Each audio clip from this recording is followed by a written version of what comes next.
Yeah, I'm Rob Wilson and I'm a professor of philosophy at the University of Alberta, and I am the director of the Living Archives on Eugenics in Western Canada project.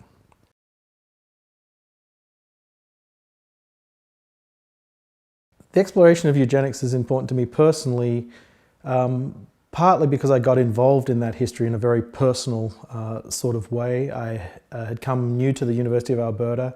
I didn't know a lot about the history of eugenics, but I was teaching a couple of weeks on eugenics, mainly on American eugenics in a course, when lo and behold, right in my class, people were asking questions, students, that indicated they had personal knowledge of this history because members of their family had been sterilized. And those members of their family were still alive. And that led me to find out that sterilization had been practiced on eugenic grounds in Alberta until 1972, which was very late. And moreover, once I looked around the department and said, hey, do you know anything about this history? It turned out that yes, people did, because the founding chair of the department was the John McCachran, who's also the longest serving provost in the university, was the chair of the Eugenics board for most of its history. So that means his signature is on the vast majority of the sterilization orders. The activities of the Eugenics board and some of their, let's just say, shortcomings had come to light fairly recently in the late 1990s through the Lalani-Muir trial and the subsequent cases that were settled out of court. So that was the personal beginning, and then I started to meet people who were very familiar with the case, and eventually, in many senses, culminating with Lalani herself around 2003, 2004. And I think that personal connection is what ultimately really hooked me and made me feel fairly strongly committed to doing what we could to both preserve the sort of history of eugenics in Alberta, and also, more importantly in many ways, to try and make that history known and accessible to people in high schools, just in the regular community, and not brush over it in the way in which I think it had been. It's an uncomfortable history for many people to acknowledge.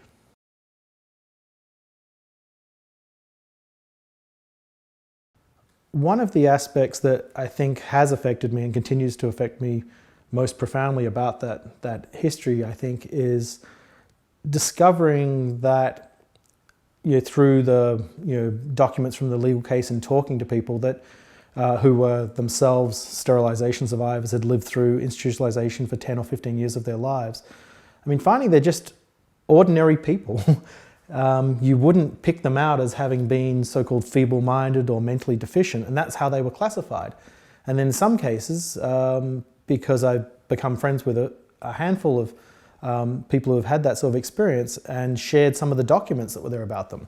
The documents, it's very hard to recognize how you could have a documentary file that portrays you as some kind of menace on the basis of feeble-mindedness when you actually put that file together with a person. They don't really add up. So part of what bothered me was, how does this happen? Where you actually, part of the process of authorizing a sterilization for somebody, and it was recognized in the legislation as a very serious form of invasion in somebody's bodily integrity, even if they're mentally deficient, right? How do you go about having people appear before a eugenics board, having a putatively serious review of all the evidence to make sure you've just got the right people according to the legislation? And then there are these real travesties, and it was clear there wasn't just one or two, there were many, many, many. And that, I think, is documented in Madam Justice Veit's decision. And I think there was a kind of sense of outrage that a system of checks and balances that were in place to protect some of the most vulnerable citizens were just completely ignored by the Eugenics Board. And so I think, apart from the wrongfulness of sterilization itself, there's the wrongfulness, you might say there's a procedural wrongness, but there's something deeply unjust about having a set of protections in place and then just ignoring them, if you're the government, and doing a double whammy on these people who shouldn't have been there. Many of them shouldn't have been there in the first place. Where there is places like the Michener Centre, the Provincial Training School, and if the board had been doing their job properly, they should have looked at these people, literally looked at them and said, hang on, you don't belong here. But in almost no cases did that happen. So that's I just find that outrageous. And partly I want to understand, how did it happen?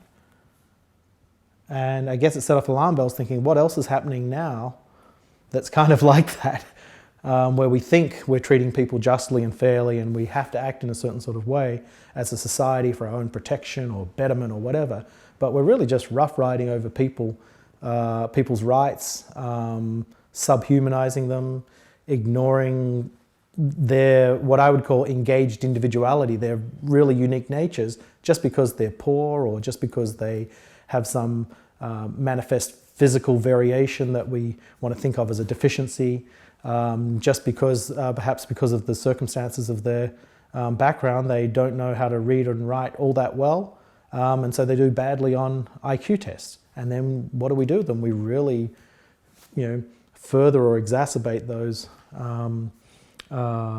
circumstances that they're in, and we, in some sense, penalize them even further.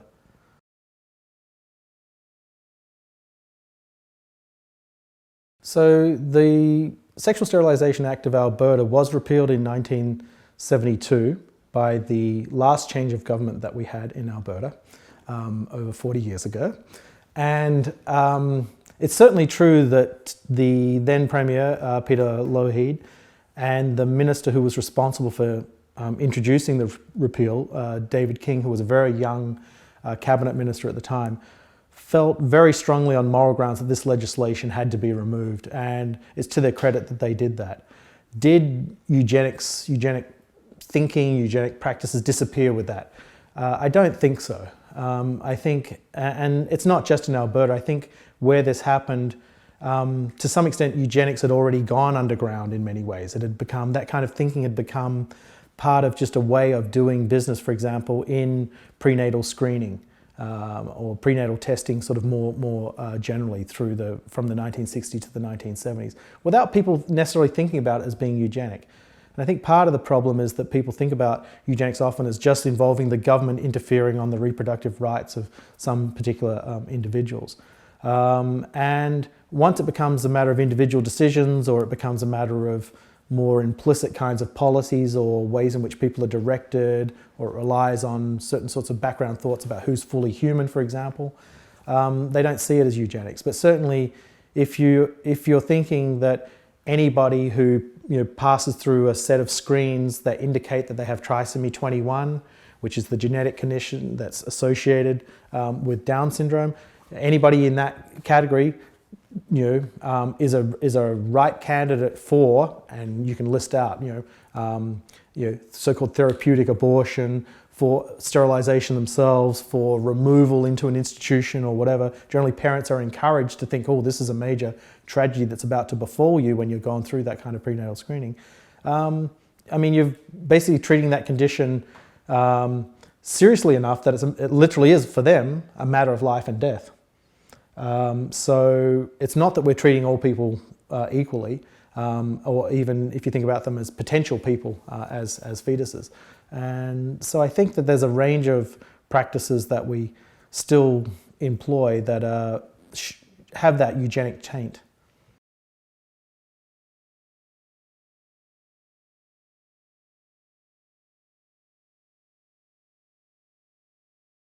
The project that we're involved in, the Living Archives on Eugenics project in Western Canada, has a very wide-ranging and quite ambitious and almost impossible to fulfill set of goals. And I think at the end of the day, now we're more than halfway through the project, I think I can safely say we're not going to accomplish all of them. And it's going to be a bit of a pick and choose. When we started off, we were very hopeful that one thing that we'd be able to preserve is a lot of the legal record that is not currently available to researchers that was generated by the legal cases in the late 1990s. It's unclear that we'll preserve that. That would have been a treasure house for historians and other researchers in the health sciences and humanities in future generations. But another strand to the project that's always been important as well has been the engagement with contemporary issues around disability. And I think here the kind of survivor interviews that we've been doing with people who have lived experience of institutionalization and sterilization on eugenic grounds, and also with parents who often identify as being in a similar kind of position. They certainly identify with the history and with many of the people and the issues that they face today in terms of being able to keep their children, whether they're parents with disabilities themselves or they're parenting with children with disabilities, or even just facing decisions about potential disabilities. So I think that kind of testimony, those kinds of oral histories, those kinds of personal stories are really important to record, because I think that they're not widely acknowledged, they're not widely recognized, and hearing in people's own words is incredibly powerful. What their experience was like, for example, when they appeared before the Eugenics Board, or what it was like to be put into one of those quiet rooms and left for several days, on a cold floor with barely a mattress, no blankets, and so on as a child. And one thing we have to remember about the history, and it comes out very powerfully in a number of the testimonies, is many of the people who were subject to sterilization and the institutionalization that preceded it were children. Yeah, they were 12, they were 13, they were 14. And many of those children were not that different from your kids or my kids in terms of what kinds of, if you like, properties, qualities they had. They might have had a bit of a rough edge here or there, who doesn't, I always want to say. And I'm not saying that if they didn't have, if they hadn't been, if you like normal kids, or didn't deserve to be, that treatment would be justified. But it's an extra layer to the puzzle of what is going on there. And it's only when I think you hear that testimony that it really hits you. And I think the more people who can hear that, if we can preserve those kinds of records, because sterilization survivors are not getting any younger. They have almost a unique form of knowledge of what went on there. No matter how many books you can read and how much you can reconstruct various little transcripts and information from people's files, it's not like hearing it from people themselves when they went through, and especially as those stories start to add up. And one of the interesting things that you might have noticed is that when survivors get together and they tell their stories about the very same period, they all of a sudden themselves come to realize things that they didn't know, because they were segregated in various kinds of ways, boys versus girls, for example, high grade defectives versus low grade. There's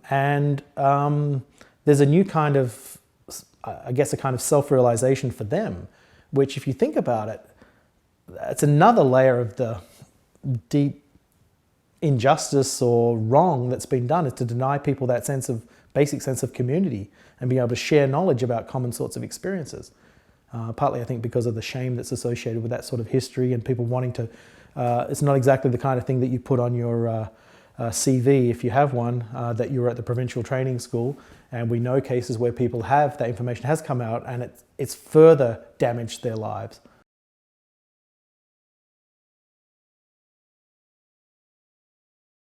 Do I think that people telling their stories will prevent eugenics recurring, or eugenic practices from continuing?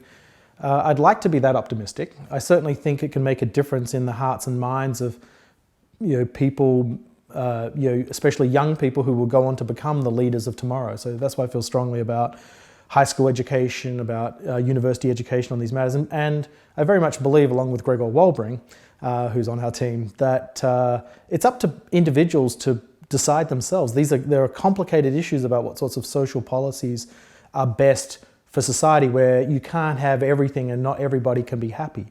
But even if not everybody can be happy, we don't have to exploit the most vulnerable people and come down on them like a ton of bricks, which is really what happened in the, if you like, explicit eugenics era. So when I am more optimistic, I like to put my little Pollyanna hat on and think that through changing the hearts and minds of individuals, one person at a time, giving them that room to make up their own mind, that it's going to be very difficult in a democracy where explicit policies have to be vetted in a certain public form for those kinds of policies to recur. It's hard to see how it will as directly change the more implicit forms of eugenics. So, for example, if you start to raise questions about prenatal screening as being, at least certain forms, a certain kind of form of eugenics, then I think the most you can do is get people to really start to make that connection and think in, at least for a second time, before just signing off on having a whole bunch of tests that I think you're sort of railroaded into having as part of normal prenatal care, if you like. But will that lead to those practices being sort of stopped or changed radically? It's hard to see that happening. Whereas if people tried to reintroduce explicit eugenic legislation, and that's happened in the last 5 years in the United States, in several different states, where some, interestingly minded, state senator has suggested we go, sterilize all the poor people in the neighborhood because that will save so much money. People have said this, and it doesn't get much, it gets airplay, but it's lampooned, it's criticized strongly, and I think raising awareness and these oral histories play a role in doing that will make a difference to that kind of recurrence.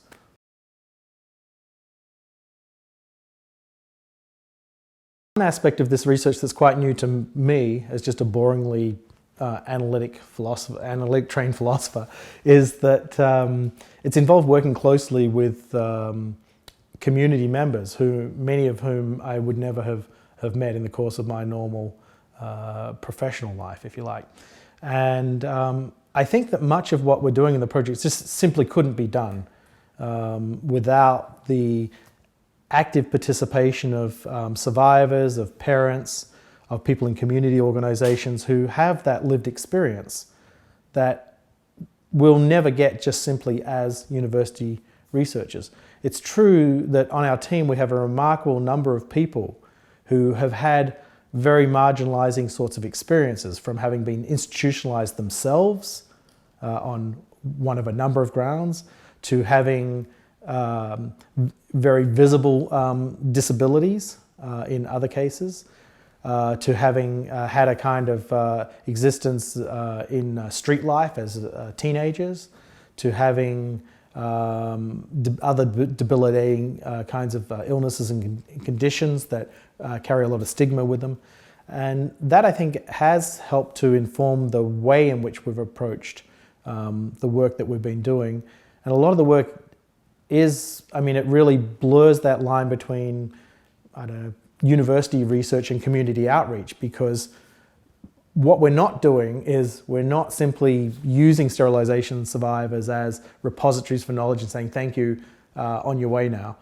We're involving them in a much deeper way as people, and hoping that the research partly is helpful to them as they participate, and that they have control over their stories, that they have an interest and they're invested in having those stories be conveyed into school environments.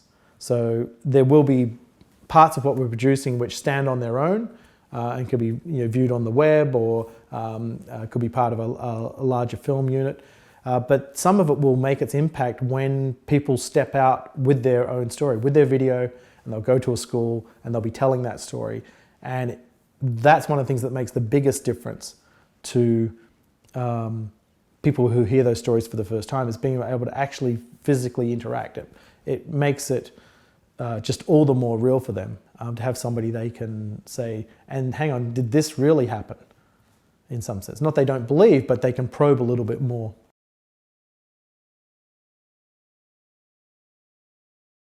Yeah, I think there's one of the unique aspects to this project, and it wasn't something that dawned on me when we first got the project off the ground, but I think it is true now, is that although there's a lot of work that's been done on eugenics, especially in the United States, in Scandinavia, it's nearly all archival. It's nearly all based on dusty but important pieces of paper that are buried and hard to access, involve many hours of researchers, of skilled archival and historian researchers.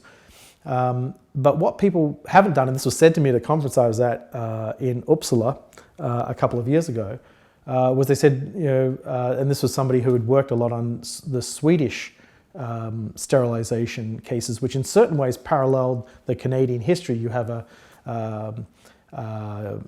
sort of welfare state that has a strong role for government to play in the provision of health, and they sterilized people right up until about 1975 in most of the Scandinavian countries. And so the question was, how did that happen?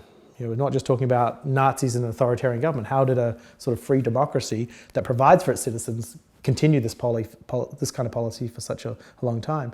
But one of the researchers just said, when I talked about our project, they just said, yeah, we never thought to interview survivors. Of course, they have survivors, just as we do, because it lasted roughly the same amount of time and people were sterilized in their teen years often. And I thought, of course that's what you do. If people are there and they're willing to talk and it's partly good for them and it preserves a kind of history that just wouldn't be there otherwise, why wouldn't you sort of do that? But I think for most academics, that's not how they go about doing their work.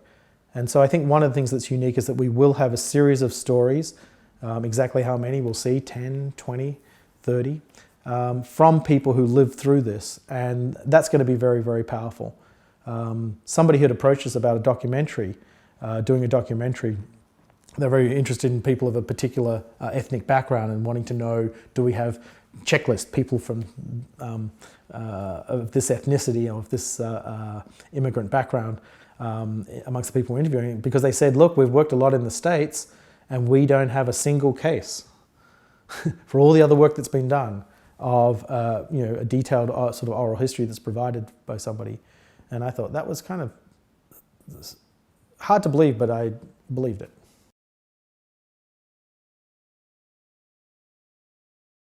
Someone who knows better might ask me, are there any unique ethical considerations that arise in interviewing the people with these kinds of traumatic histories? And the histories are traumatic. It's traumatic, it's not only traumatic at the time, but it's traumatic to relive and tell these stories. It's traumatic to hear them, often. And so I think there are a range of ethical challenges. First and foremost, people have to be comfortable telling uncomfortable stories. If people don't want to be involved, you can't proceed. But I think one of the things that, I don't know how unique this would be in other jurisdictions, but one thing that surprised me at first, and I think it's one of the things that motivated me, was that when you meet people like Leilani Muir or Judy Litton, Glenn Sinclair, they want their stories to be told because they have been denied that opportunity. And they each tell their stories in very unique and different sorts of ways.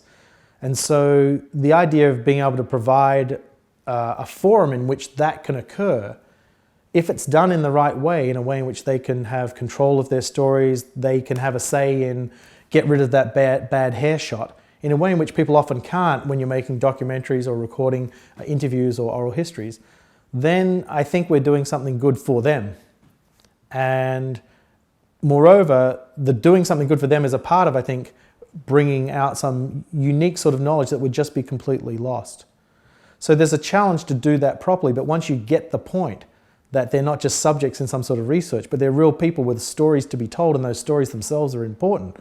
They may have instrumental value as well for outreach and public engagement or university researchers' little projects, but they're important in and of themselves because of the people whose stories they are and the way in which those people have been marginalized throughout most of their lives because of the institutionalization, sterilization, and further stigmatization that's been sort of laid down on them. So I think one of the challenges is making sure that people in some sense are fully on board, and they often can be. Other challenges when it's not so clear just how to gain consent and to gain that active participation. You have to work a lot harder if you're working with people who do have more limited forms or alternative forms of communication. For example, if they can't speak, and some people can't speak. So how do you ensure that people are fully engaged and involved and they're on board? Okay, it can be trickier to do that.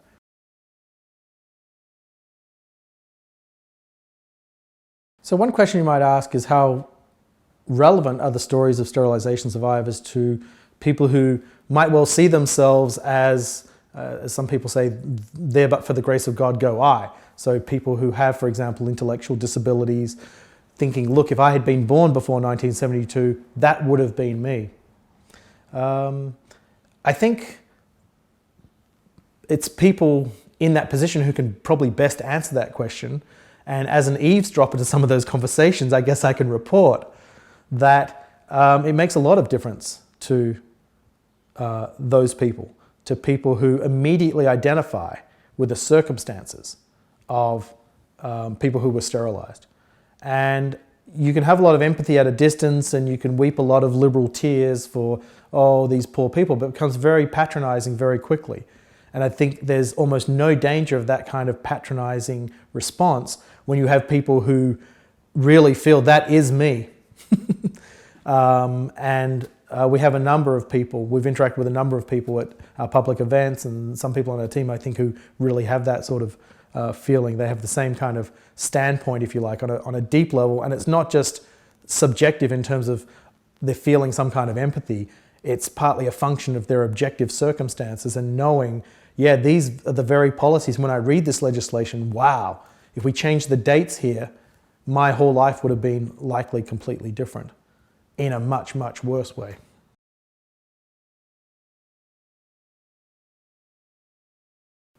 We called the project the Living Archives on Eugenics in Western Canada. We did find out after we called it that we'd been scooped. There was another Living Archives on something else project. But that's okay. We're the only Living Archives on Eugenics project around. And the short answer to why is it called that is because we had another name the first year we applied for funding, from archives to activism. And we were told by our funders when we were unsuccessful in the first year that we could reapply, but you can't reapply for the same project. And in probing on what counted as the same project, it turned out that having a different name meant it was a different project. So we came up with a different name. So we couldn't use from archives to activism. But why Living Archives? I think it's this idea that people think of an archive as a kind of dusty repository for documents. And although either retaining, preserving documents, and certainly increasing our access to the documents that are there is one of the things that we've been doing in the archives. It's not the only and not really the most central thing we've been doing.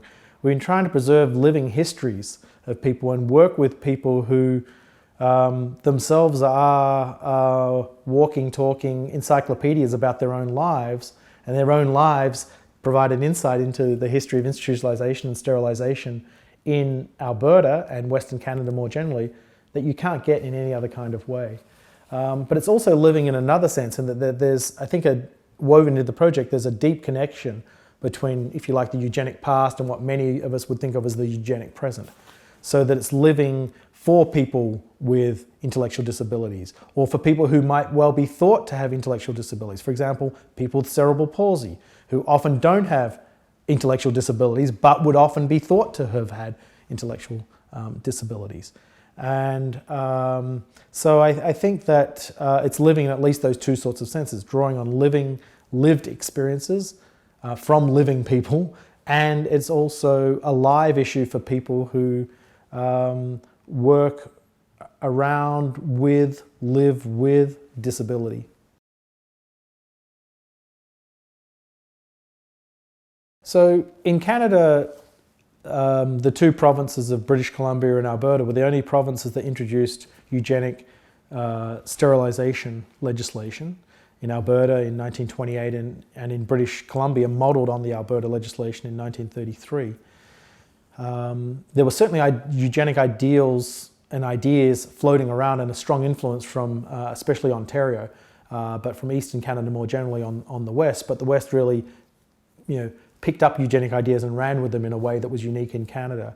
Certainly wasn't unique in North America. There were 31, I believe, states in the United States that passed some form of eugenic sterilization legislation. Many of those states amended their sterilization legislation. So there are at least, there are about 70 acts that were in place across those 30 states at different times, right through until the late 1970s, early 1980s. But I think what was distinctive in Canada was there seemed to be almost a unique disregard for the people who were subhumanized through the sterilization process. There were very few protections in the legislation itself, and very little attention to whether the rules were even being followed. And I think that's one thing that set up the legal cases, Lalani's case and the others, 700 or so that were settled out of court. And I think that's non-obvious, even in light of the decisions that were made in the legal cases, because part of what was being assessed was, look, in terms of the ideas that people had at the time, as wrong-headed as we might think of them now, in terms of what was transmissible and what could be prevented through sterilization, conditions that people had or allegedly had, did we sort of follow the rules that we had in place? And the finding, essentially, in Eli's case, was no. But I think that no just understates what was going on. I mean, it turns out that if you look at the Alberta legislation, people often think, oh, they were sterilizing mental defectives or people with mental deficiency or people who were feeble-minded. You actually don't find any of that wording in there. It's just somebody who was, and the language they used was an inmate of some mental hospital. Good question whether the provincial training school was a mental hospital. Okay, there wasn't really that kind of attention to detail. It's this idea of we know the kinds of people we want to get rid of, and it was really just left to individuals to make those decisions. And unfortunately, some of those individuals, the members of the Eugenics board, were charged with, they had a responsibility to protect, in part, vulnerable individuals, and they failed miserably. They didn't do it.